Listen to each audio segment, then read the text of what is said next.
my blood is boiling to make sure that everything is kind of done totally well, So I know some of you wanted to go over the test. Today is not the day, as you can see. I really made this shift to end peacefully. Is that clear, guys? So next week, things will be more peaceful. I'm gonna be like less stressed because there is less to manage as far as problems, and then I will be more accessible. Is that okay? Yeah. So totally, I hope you understand, because today it was out of ordinary day. Like, look at me now, another problem we have coming here. Does that make sense? I'm trying to solve problem as we're going along. Hopefully, Professor Apini and Professor Barsumian arrive before 1:15. At least you can see them. Otherwise, everybody's going to be released at 1:15, right? Okay. Okay, now this one doesn't work. I just want to say we moved. So Perfect. they don't go. Are we meeting for lab next week? Are we meeting in this room? So I'll let you know, like the second shift. I think Silva is here and Apinia is in Sim's lab. Do you know where is the Sim lab? Yeah. Yeah, you had the Sim lab yesterday, right? Yeah, so one of these two rooms. Yeah. Okay. So that's it, because this is the only nursing labs. So my group will meet here, and Tallinn, probably you're gonna go to Sim lab because like I have two groups. Oh, okay, we'll talk about it. Okay, we'll talk about it. Okay. So in other words, Silva's group meets here, Apinia's group meets there, yeah. And then my group meets here, Tallinn's group meets in Sim lab. Is that clear? Okay. Okay, if you have the PowerPoints, go ahead, and because like this is not, do you have the PowerPoints open? Yeah, Tallinn, you can carry on. Okay, so which, you want me to do which one? With the what PowerPoint? Whatever with the students. Oh, with the students, okay. Who wants to give me their PowerPoint? Okay, all right, You can so. make it. It's fine. And I think you just hit. Hold on. Oh, okay. You just hit up or there you go. Just scroll through. Oh, okay, just scroll through. Okay, then how are you gonna, you got, do you have, but what are you gonna follow with? Oh, okay, that's good. Okay. Till this fixes. Okay, that's fine, yeah. So you guys will share. Is everybody ready? Is everybody signed up? Yeah. Okay. Okay, 45, okay. All right, so where we left off with standard precautions, so basically, also with safe injection practices, so whenever we're actually using instruments or anything, we have to be safe, especially with needles in the hospitals, and that's why we have to dispose it accordingly. And then, of course, we use masks for insertion of catheter or any spinal or any fluid that has potential to actually come in our face or in contact. So depending on what we're doing or what procedure we are, it depends on the attire that we use. So handling of equipment or items like to have been contaminated, body fluids in a matter to prevent infection. And that's why we are using all these attires as far as masks, goggles, and gowns, and we're practicing standard precautions when we're in the hospital. So basically, a second attire precaution designed is there's different ways, which is it also could be droplets, and it could be through the air, and that's why there's special rooms that are assigned for these type of patients when they come in. If there's high suspicious, even if they're not confirmed, we actually put them in rooms, and certain hospitals or clinics have assigned rooms for them. And then we also have signs in the hospitals that actually dedicate patients to them. So it could be from just coughing, even the skin, there's different forms, but if it's considered, they are actually isolated in the room. So basically that's a form of transmission. And then there's latex allergy. What is Sorry, is that like the rooms that have their own ventilation? Correct, Okay. exactly. Negative. And it's pressure. negative pressure rooms. And basically certain hospitals have certain rooms that are designated. And they have to, sometimes you don't even know when they come in, they'll be in a regular room, and then they'll test for them, and then they'll be like, okay, this person has X number of antigens or is coughing a lot, and then they put them in the rooms. And usually certain floors will have one or two of them. My floor that I work at UCLA has two, so we have to allocate and accommodate, and we start moving patients so these patients can be in these rooms. So it's a negative pressure room. Thank you. Okay. And then latex allergy occurs when what is latex allergy? It occurs when the body's immune system reacts with proteins found in the latex. So basically occurs by direct skin or mucus contact. It could be also through airborne. And what happens when you do come in contact, which patients most of the time might have, is they have rash, itching, or blisters. And then they can develop asthma. There's there's a lot more severe symptoms, but most of the common one is rash. And healthcare providers are a high risk exposure to gloves and other latex-based supplies. But the good news is now everything's latex free. So, before they used to have like, okay, let me grab the latex free, and it got a little confusing. So now all the gloves is latex free. And basically you also have to be careful because, sorry about this, but next week we'll have it all down. Yeah, we'll have it all down. But patients with multiple procedures, when patients are going in to have procedures done, you also have to make sure, because they come in their latex allergy, and a lot of times nurses miss allergies. That becomes very important. That's like the second thing. Are you allergic to things? And sometimes it's very important, even when they're going in for procedures, it's good to know, like, what are your allergies? That becomes important. And then if they develop, sometimes some people will develop the allergies to latex, then it's good to be noted. And you can always change it. There's ways where you just click on and change the allergies. So basically that's, okay. Another important thing in nursing is patient position and draping. So, what that means, what is positions? There is certain definitions we have to learn and we use in nursing, which is the seated. Obviously, we know it's seated position. Supine is supine position that's used. Supine is up, like the patient's lying supine. And just learn that word, supine. You will see it throughout your nursing life. It's good to know, especially when you first start nursing. What is supine? It's that position. And then prone it's like the patient's lying flat on their face, flat down. So these are some terminology that's good to know. Even when you take your NCLEX, they will use these wording. They're not going to say flat down, face up. They will use these words, and it's good to know and identify. And dorsal recumbent, lateral recumbent is words that we use as well. And it's also certain positions that you will need to know when, let's say, you give an enema, the lateral recumbent side or dorsal side. And these are just some of the wording that we need to know and we use. Those are the most common ones. The thotomy one, we don't really, we don't practice when you advance. And so these are some of the definitions. And draping becomes important. Why draping becomes important? Sometimes you really have to be considerate for patients, and when you're doing any type of procedure, you let them know, and then you use draping to cover them, because we will be giving you, I think the third week we give you gowns and draping. And that becomes important just for modesty in patients. You don't want to be just opening up patients. You really want to cover and then assess the area that you are. So that's why position and draping become important, and also learning the terminology for it. So, okay, examination technique. You will see this steps throughout your nursing career, and even you'll see it in NCLEX too. What is the first thing you do for patients? You're inspecting. Inspecting is the first thing you're doing. What are you doing? You're looking for, you're seeing how the patient's walking. You're using your eyes to detect, to see how the patient looks. Then the next step that nursing goes through is palpation. What is palpation? It's soft touching.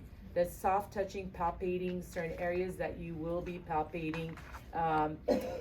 Whether it's the head you're palpating, or even like the stomach, or any type of area is palpation. Percussion is a special technique. We actually are striking to create vibration, and basically you're using two hands and you're okay, I'm moving again. Okay, so All right, so percussion, it's basically an auscultation. What is auscultation? Is you're using an instrument to detect sound, which is the stethoscope. And then basically, hi Silva. Hi everybody. This is Silva Barsumian, and Those basically, of you that have me. Oh, Yeah. 9 plus. Yeah. it might be 10, I don't know. That's but fine. Yeah, I'll okay, take so it all. I did that's 9, 10. So, where was I? Okay, auscultation. So this sequence, at the end of the lab class, you have a final exam, and that it takes most of your grade. So we will be studying each organ, every starting from the head to the heart, the stomach. So basically, these are the sequence you will be following. So auscultation is the stethoscope. You're listening for sound. We're listening for sounds through the heart to the stomach, and basically we're also listening. That's what auscultation is. Inspection. What is inspection? So basically, it's the process of observing, beginning with initial meeting of the patient, continuing through the history and physical examination. When you're doing inspection, obviously you need adequate light. You don't want to be rushing. Expose what you want to inspect. When you're inspecting someone, you're like, let them know what you're doing. That's the most important thing. And basically, is it okay for you to do it? Some patients, they're like, no, I don't want you to touch me or do something. So the first thing you say, is it okay for me to, I'm going to be inspecting, let's say, your eye or whatever organ you are, and just be courteous. That's what they say when you're inspecting. Make sure you're not exposing everything when you're just inspecting a particular area. And the validation of finding with the patient. You're always confirming, is this, have you had this in the past? Or just communication. The more questions you ask, the better off you are. But inspecting is basically you're using your eyes and you're inspecting while you're doing the physical exam. So inspection types, direct and indirect. It's very straightforward, direct and indirect, but sometimes you will see test questions that are tricky. You're like direct visualization, and indirect is using a light source or a magnifier which visualizes what you are looking for. We will be using the otoscope here. It's implanted in these rooms, and we do actually, you don't have to purchase it, but if you're wanting to continue on, a lot of people have gone on for their nurse practitioners have actually bought the kit because they are with plans of going on. But we do, for your physical examination, we will let you borrow it when you are doing it, so you can use it on each other, and you just kind of pass on. I think we have 3 that we pass on to each other. So basically, inspection is senses, the sight, and then a smell. Of course, obviously, if you notice someone who doesn't have good hygiene, you could see by inspecting. And then also, what are you, when you're doing the inspection, what are you looking for? The surface characteristics. Is it indented? Is there symmetry? Is one side bigger than the other? You'll be amazed how many things you see when you take care of patients. It's really with your eyes. It tells you a lot even before you actually start putting your hands on the patient. Signs of distress, usual odors. These are all become a concern because when we talk about referral, you can refer to different departments, and basically nurses are sometimes the whole department because at where I work, we're really good with referrals, but other hospitals, you have to kind of do all your referrals and try to figure out and help the patient. So that's where inspection comes. That's the first part of the nursing diagnosis, the sequence. So sight can be direct or indirect because it's kind of in its own. So. Yeah, you know what, psych, exactly. It becomes psych becomes a referral. And that's how let's say you notice someone who has psych issues, you do I'm sorry, have not to psych, refer. sight. You had sight and sight. smell, but if you go to the prior, Does it the sight, so it says senses, so the direct and indirect using a light? yeah, so I'm saying can sight is direct and indirect, because I guess smell is direct, it right? It could be, because we are doing like someone that can't see. like, you know, that you could see, like, say they're using a cane, or you could tell they have problems, or sometimes they don't have their glasses, so that's, you're seeing it. But then we can use the otoscope to go in, you know, we're using an instrument to go inside the eye, which we will be in this class. And then, so then we move on to palpation. So that was, eyesight, and then we use the hands and fingers to gather information through the sense of touch. So what is touch? It's basically using your warm hands, you're kind of palpating to certain areas. We will be palpating for the sinuses. We will be palpating, we'll be assessing for the back. We'll be palpating the spine. We'll be palpating for the abdominal area. And these are just to kind of see palpation. Sometimes you'll be palpating someone and they'll have pain, and that's a sign of like, okay, something more is going on, and basically we have to further study. So basically, palpation is that, and then there's certain ways and areas that we are palpating to find out if something is going on with that area. And then there is a different type of palpation that we do, which will be light, which is you're using one hand, and then deep is you're using one hand and one of the other, and you're actually pressing a little further down. Light is the surface, is like you're checking for temperature or texture. Deep is more, you're trying to feel more for the organs, or if there's any masses and tenderness. Sometimes patients will have pain to that site and they will complain. And then basically we won't be do the ultimate size shape. This is free floating, that's really more advanced, but just so you guys have an idea that there's more to the palpation than there is. But for our purposes here, and we will be doing it in the physical exam, there's light and deep palpation. And basically one is soft and then one's more deeper. So that's where it's showing you here. This is the single, the light, and this is the deep. And then basically, okay, so basically what we will do is palmar surface of the fingers and fingertips position. What are we checking for is the size. Crepitus is a type of crackling that you're actually trying, oh, did you have a question? Yeah, it's actually about the previous slide. Uh-huh. The third picture, that's a ballotment. Yeah. And what is he inspecting?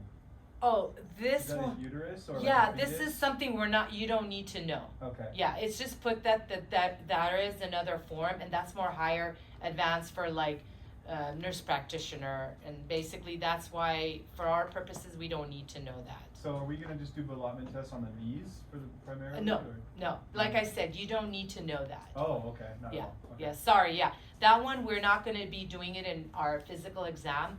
The only two that we will need to know is the light and the deep. Got Yeah, it.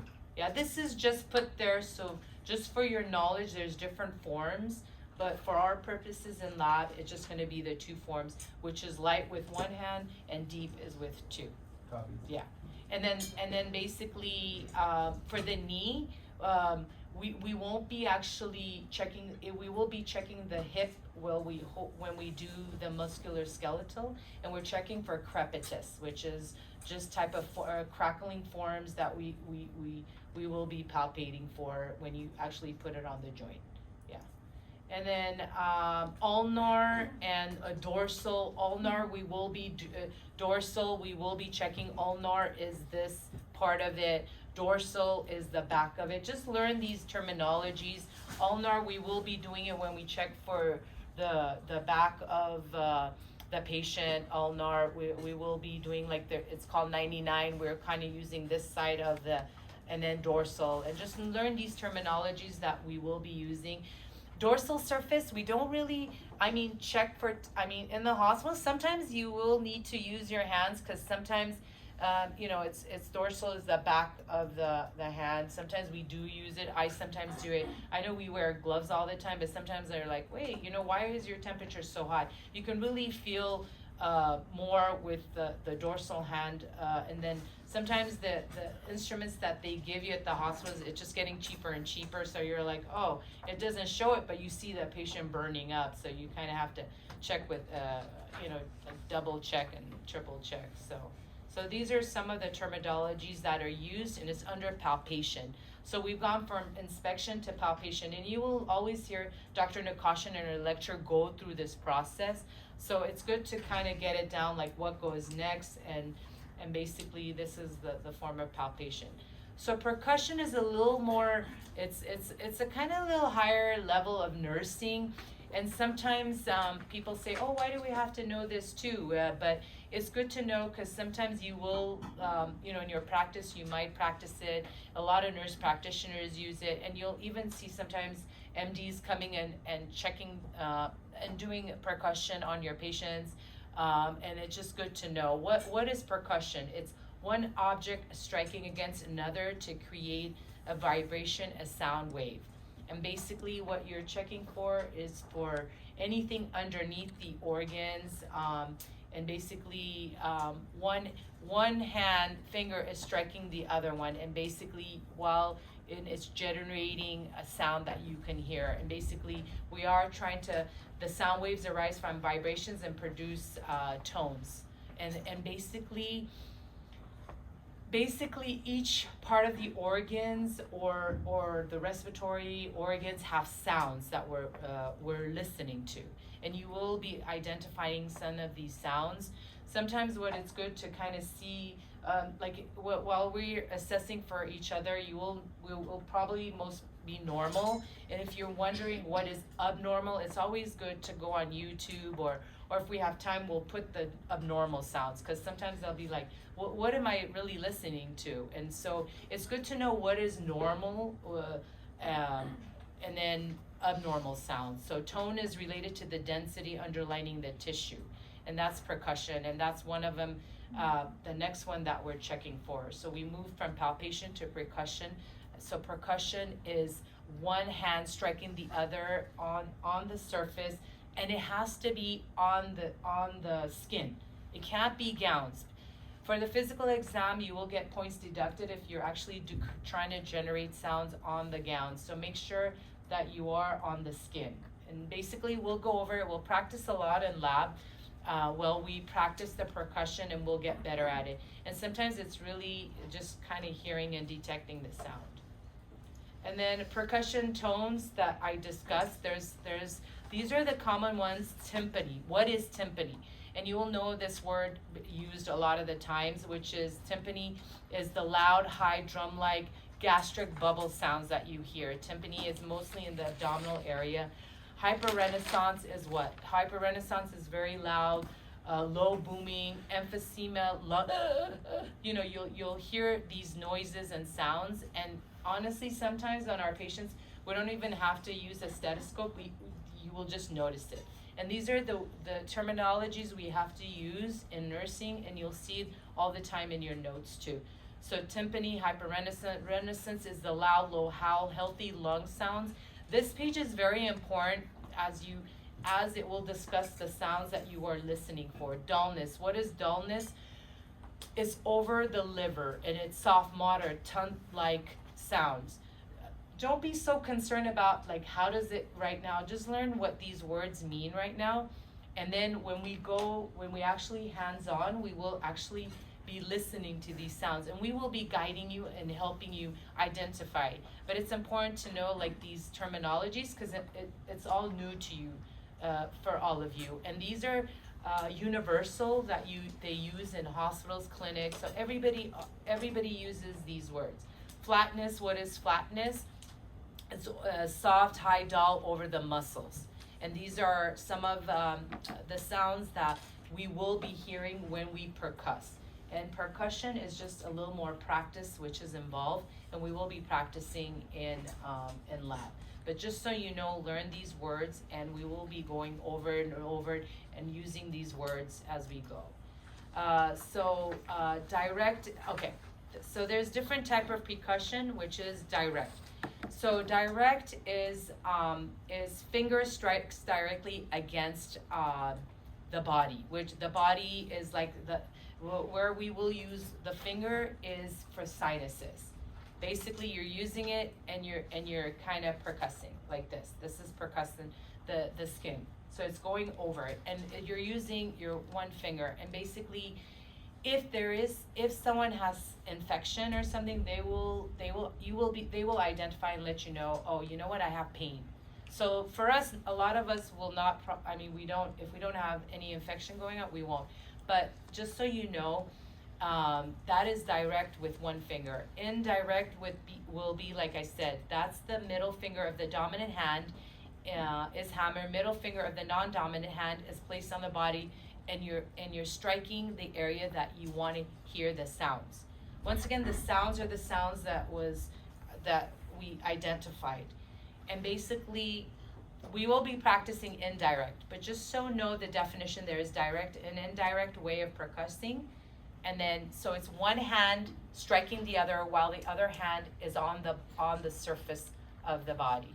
So basically, you're getting your middle finger, you're putting it and then you're striking it to generate sound waves and sound. And then the fist, fist is non-dominant hands placed on the body and struck with the fist of the dominant hand. Most commonly used to elicit tenderness arising from the liver, the gallbladder, or the kidneys. So basically, fist is this, and then we're kind of hitting the area to see if there's pain. Basically, what happens is the first response of the body is inflammation. So it's a process. So basically, as nurses, when we're striking, let's say the kidney, if someone has kidney problems, we're using we're using a fist. And if I had kidney problems or issues, I would say, oh, ow, it hurts. Okay, so these are some of the forms that we will be doing in physical assessment, and we will all be mastering it. But just so you know, right now we're just going over what are we going to be doing, and basically we have percussion, which is direct, indirect, and then we have the fist. The fist is identifying the kidney, and then we will also be using it to identify for the liver, and then also for the spleen as well. And these are some of we'll go through it when we do the physical exam. But this, just know what types there are, so just so you're aware. And then let's see. Okay, so once again, percussion is direct or indirect. Basically, why are we doing it? We're feeling for the area, for intensity, the size, the tenderness, and then we will also be doing deep tendon reflexes, which we will be initiating from the upper arm to the lower. And basically, that's why we also have it looks like a hammer. We're initiating reflexes. Basically, that's how we're percussing also certain areas to elicit the deep tendon reflexes. The fist, why are we doing it?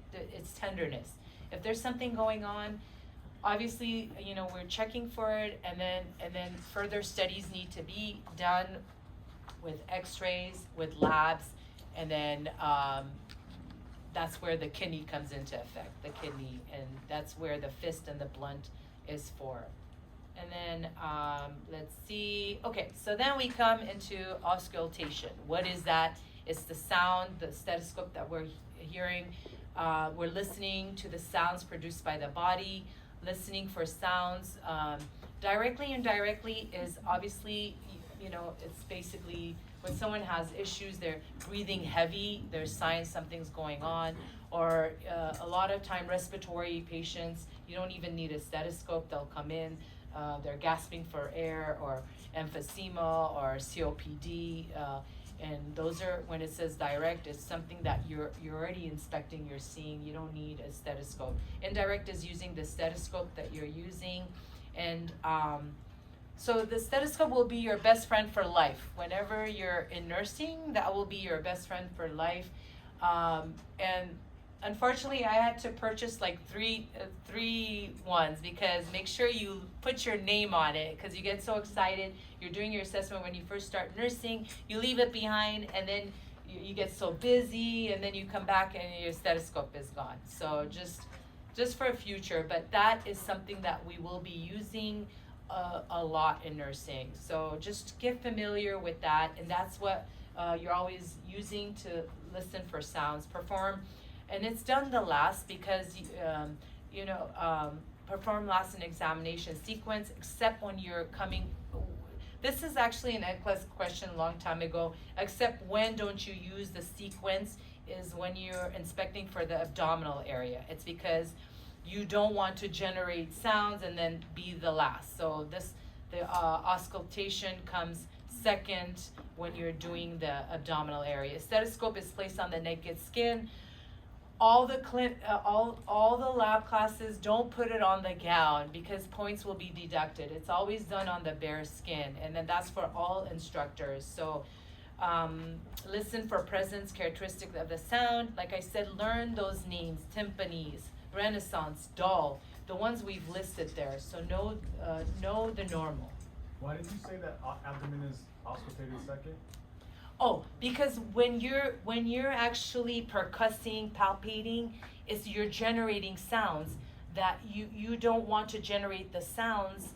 You want to actually be listening to those prior to actually stimulating the bowels. Oh. So, you want to inspect and then you want to auscultate because you don't want to be the cause that's creating those sounds. Because then if you palpate, you might be generating those sounds. So that's the only time when we're going into the sequence, it will be for the abdominal area that's off. So just know that, because that becomes very important. Listen to one sound at a time. Obviously, you don't want to be listening to too many sounds. Sounds can be very tricky, and don't get discouraged originally, because a lot of the lab classes, they'll be like, I can't hear it, I can't hear. Give yourself time to be able to identify these sounds. And if you really want to know what these sounds are, honestly, YouTube is the best. You go and you're listening to these abnormal sounds so you can know what normal sounds are, but know the definitions. For you right now is know those definitions and what the sounds you're going to be looking for. So take time to identify characteristics of the sound. Yes, do not anticipate the next sound. Never anticipate anything. It's whatever you're doing. Don't create sounds. Don't create anything. If you can hear it, just say, I can't hear it. Even when you're doing your physical exam, just say, you know what, I don't hear it, I don't see it. We're not creating anything. It is what it is. So even when you go into nursing, we're not creating things. It's actually whatever you see, whatever you hear. And if you don't, I always, like, sometimes in our profession, we get another second opinion. You're like, hey, can you come, because I don't hear it. It says this. Can you listen? Because it could be at that time, you're tired or you're not, just always get a second opinion, but never create sounds that are not there. And then, okay, so does everybody know what a stethoscope is? Yeah? Okay. So, in regards to, like when it comes to abdominal, it's inspection and then auscultation, but then do we continue percussion? Yes, palpation, palpation, percussion? yes. Okay. Yes, sorry, you do continue the rest, but it's when it's out of sequence is when it comes to the abdominal area. Thank you. Yeah, because you do want to always go through the same process. It's always like that. And when you have that in mind for your physical exam on this test, you'll ace it. Because you're like, okay, I'm doing this now, I've inspected, and then, we're checking you off too. So basically, it's very important. So yes, the stethoscope, it's a single head pressure sensitive to detect high and low pitch sounds. So sometimes we're not going to be able to hear sounds. The bigger part, the diaphragm, is for high pitch, and the bell is for low pitch. So you'll switch it around. We'll practice with that so you can get familiarized with that. So just know that. Apply heavy pressure for high pitch, light pressure for low pitch sounds. Sometimes you have to kind of press a little more. It just, you kind of have to play with your stethoscope, get comfortable with it. And combination of head with a diaphragm and bell. Diaphragm is the flat part, best for high pitched sounds. And you sometimes have to apply a little more pressure. The bell, the cone shape, best for low pitch, apply light pressure. And we will be practicing a lot with it. We will all master it by the time we finish this lab course. So again, auscultation, there's different sounds that we're listening for: hard sounds, lung sounds, vowel sounds, vascular sounds. So basically these are all there's high, medium, and low pitch. And then once again, we're using the diaphragm or the bell area to detect these sounds, and different areas that we will be learning of the organ that we will be detecting the sounds for. And then measurement of vital signs. This is very important as well. So what is a pulse? The pulse is a measure of the heart rate. And then we have respiration. It measures inspiration, expiration. Basically, this part, we're always doing it as nurses. The blood pressure is the peripheral measurement of the cardiovascular function, which we are doing. We're checking for temperature, indirect measure of body's core temperature, and pain. Obviously, you always want to take care of the pain and reassess again for the pain, because this becomes very important. You get audited all your life for it. It's like they'll send you an email, you didn't reassess. It's important.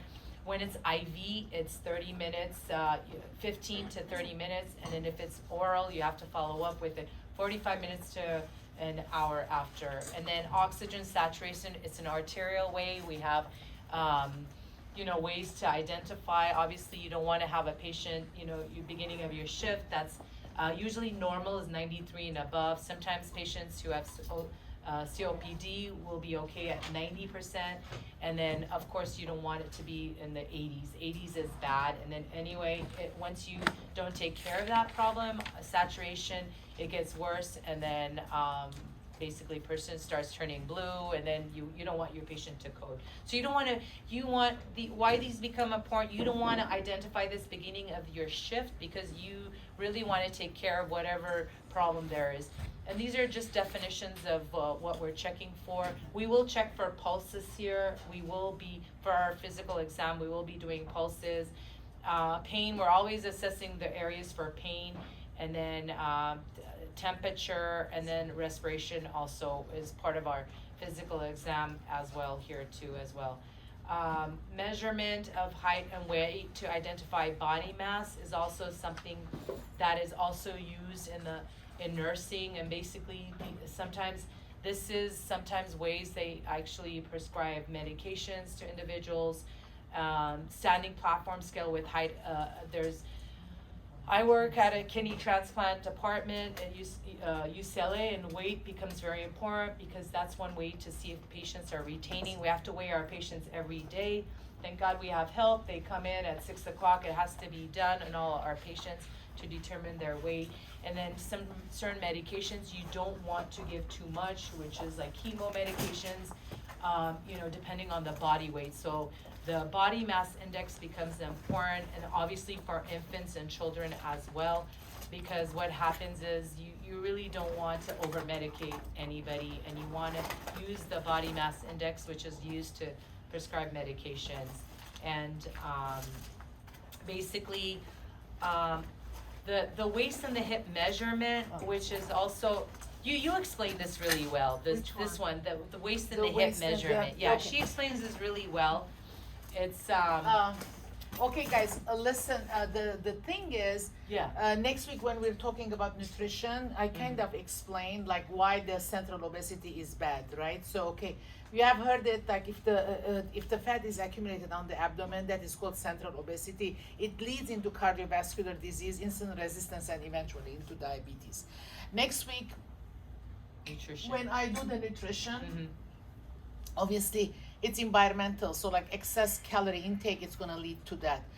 So how I explain the waist and the hip ratio.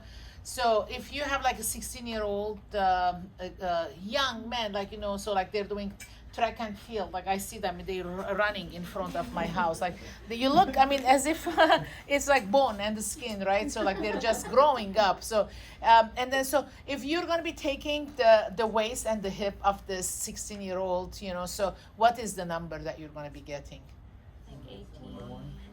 It's gonna be the same, because like, the body is like so like straight, right? You know, so you see like they're still like growing up, and then so they're doing all these exercises. Like you look to their bodies, so like you see the bones sometimes, right?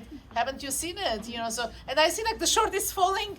You know, it's like they're so thin, and then they're still running because it's part of the PE program, right? So if you take this kid, you know, 16, 17, so you're gonna be measuring the waist and then the hip, and then whatever the number is gonna be the same. So if you take the ratio, what is it gonna be? 1. All right, so 1. So that's how I remember 1.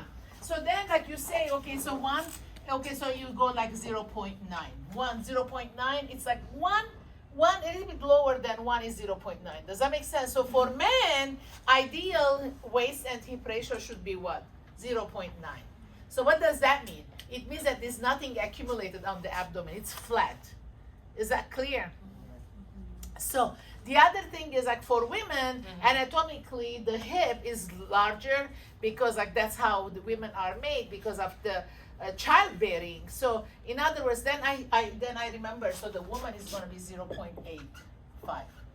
Does that make sense? So that's how you remember, or 9.5 and 8.5. So this is for men, this is for women. And it's Is that standard. clear? It's a standard equation, yeah. But unfortunately, like when we go to for our healthcare providers, they don't measure the waist and the hip, even though the literature says that it's an important index that it determines whether there is insulin resistance or not. Is that clear, guys? But like you have to understand as a healthcare providers that, you know, like the waist and the hip ratio for men has to be 0.95. So you know, how did it go? How did it come for 0.95? Because like if the waist and the hip, if the person is flat with no accumulation of the fat, so the waist and the hip is going to be the same number. And then the ratio is going to be 1. So if it's not 1, it's 0.95. And the woman is 0.85 because already the hip is wider. Is that clear? So next week, I'll explain like part of the nutrition. Like, okay, when we were born, we were thin, and then what's happening? That like, you know, then we're accumulating the fat because of the environmental. Is that clear? So we'll explain that. Yeah. And, Okay. and why we do this, again, BMI is used a lot, almost all the time for medication. And basically, and then now you just compute it, and then the pharmacy will formulate the medication that's according to the BMI. Yeah, thank you. You explained it so good. I know, she's more. How many Okay. slides are you left? Oh, I'm sorry, I'll speak no, it. that's Modification, okay, so I'm on 25. And then it's 55. Oh, Yeah. okay. Okay. Okay, I'll speak faster. So, because we Okay. have 10 more minutes, 5 Yeah. more minutes. Okay, so modifications for patients with disabilities. We always want to acknowledge that, you know, accommodate for patients who have disabilities. And becomes very important. Speak directly to the patient and learn these. These are NCLEX questions, by the way. Have adequate space in the exam room, have the appropriate equipment to adjust appropriate clothing to be worn. So these are some things, you know, we accommodate for. And then patients with mobility impairment, there's different ways to actually maneuver patients, pivot transfer, cradle transfer, two-person transfer, equipment, sideboard. There's endless stuff, equipments, help that you have wherever you work, because we don't want you to get injured as well. There's certain ways, and the good thing is we have physical therapy on board in the hospitals that will accommodate. There's always referrals as well, but when you're working, there's also equipments to help patients. Now, it's also recommended for patients that you know, after surgery, they have trouble walking. We use a gait belt. Like now, every patient is good to have a gait belt. Patients with sensory impairment, impaired visions, identify yourself clearly, orient patient to surrounding canes or guided animals, and make sure they have the right equipments needed. If they have hearing problems, make sure you address that. Get someone, we have a lot, like at the hospital, they have interpreters, we have machines, any type of language you want, we have services you can call. So just don't, and the reason why they're mentioning is don't neglect that part of the disability a patient has, whether it be visual, whether it be hearing, any type of, there's always resources. If you don't have time, the hospital will provide one, but just make sure these are identified, and it's good to know like what you need to do as far as that's concerned. Special concerns for patients with disabilities, bowel and bladder concerns, hyper reflex, automatic, hypersensitivity, spasticity. These are all stuffs for the bladder, and you want to be able to address these because you don't want to be assessing someone knowing they have, you're talking to them and they have all these issues. Sometimes they come in with catheters already. Sometimes they have to do straight catheters all their life, and these are disabilities that's good to know and identify. Instrument listed for physical assessment. So you have to have your equipment supplies by Third week. Third week, very important. Did you see it on the 307L? There is, I listed some equipment that you have to order. Did you order it? Please do, because I don't want to hear it that, okay, so we put the order and it didn't arrive. So I know it's the syllabus is not upgraded to fall to 2023, but it's exactly the same. It shouldn't cost you more than $25. All right, so I'm very much considerate about money. I don't want you to spend money because I know all the students are always tight, so is that going to be a problem? Yeah, okay. Did you put the order? I will. Yeah, okay, please do, because you still need 15 days at least to come. By the third week you should have it. Okay, so next week we're not gonna be checking the equipment. It's okay, because next week you're gonna be doing the interview together. So this is the Professor Apinia Harlan. Did she introduce herself? No. Okay, and this is the Professor Silva Barsumian. So these are the two 1:15 to 4 o'clock shift. Is that clear? So so this is Apinia, this is yours, so you have 9 students. Silva has 10. Okay, so anyway, so in other words, next week, 1:15, these are your teachers. So Apinia, you're gonna go to Sim Lab, and Silva, you're gonna stay in Skills Lab. Okay. All right. So in other words, so at 10, what time do we finish? 9:50 we finish. So after 9:50, so 10:30. My group and Tallin's group, you congregate here at the beginning, then you're gonna go the Sim Lab with Tallinn. Okay, so the rest, you don't have to come. The rest, you take your break. Is that clear, guys? All right, so usually, next to the nursing office, there is a lounge there. Did you see it? Yeah, so usually students go there and they study there, they eat there, all right? So, and then 1:15, so Silva's group comes here. We usually the first shift by 1 o'clock we stop the instruction. So there is 15 minutes to change the gowns, to clean here, to wrap things up. So in other words, 1:15, the class is going to be empty. You're going to come in. Is that clear? So in other words, there isn't that, okay, you're going to be waiting till people are out. No, 1:15 they walk out and you come in. It's very easy. Is that clear? So Silva's group meets here and Apinia's group meets in the Sim Lab. Is that clear? They know because 318 they're taking a lab there. All right, and then so Silva is gonna be here. Is there any other questions? Yeah. So I know today was very stressful. I apologize if I was a little bit more edgy. So because there was a lot in my head. You can see but we made this happen. Really, we made this happen, right? So 44 students, 2 people are not here, the 2 other RN students, and then so coordinating between Ivan and then the instructors and everybody else, and then the last move that wasn't even in the books, we came here and we made it. Is that clear? So everything that was supposed to be done today, it is done. So we're not missing anything. So PowerPoints, there is a first chapter PowerPoint. I didn't go through it, but everything inside the PowerPoint, I already explained it on the board. All right, so, and then everything else that there are slides that is, I didn't say, there is a slide that, okay, you have to be considerate about spirituality. And then there is going to be the domestic violence. I go over those things very fast next week. But the bulk of chapter number 1, which is how to get the history, is done. Yeah. Okay, guys, we did it. Oh, yay, we did it.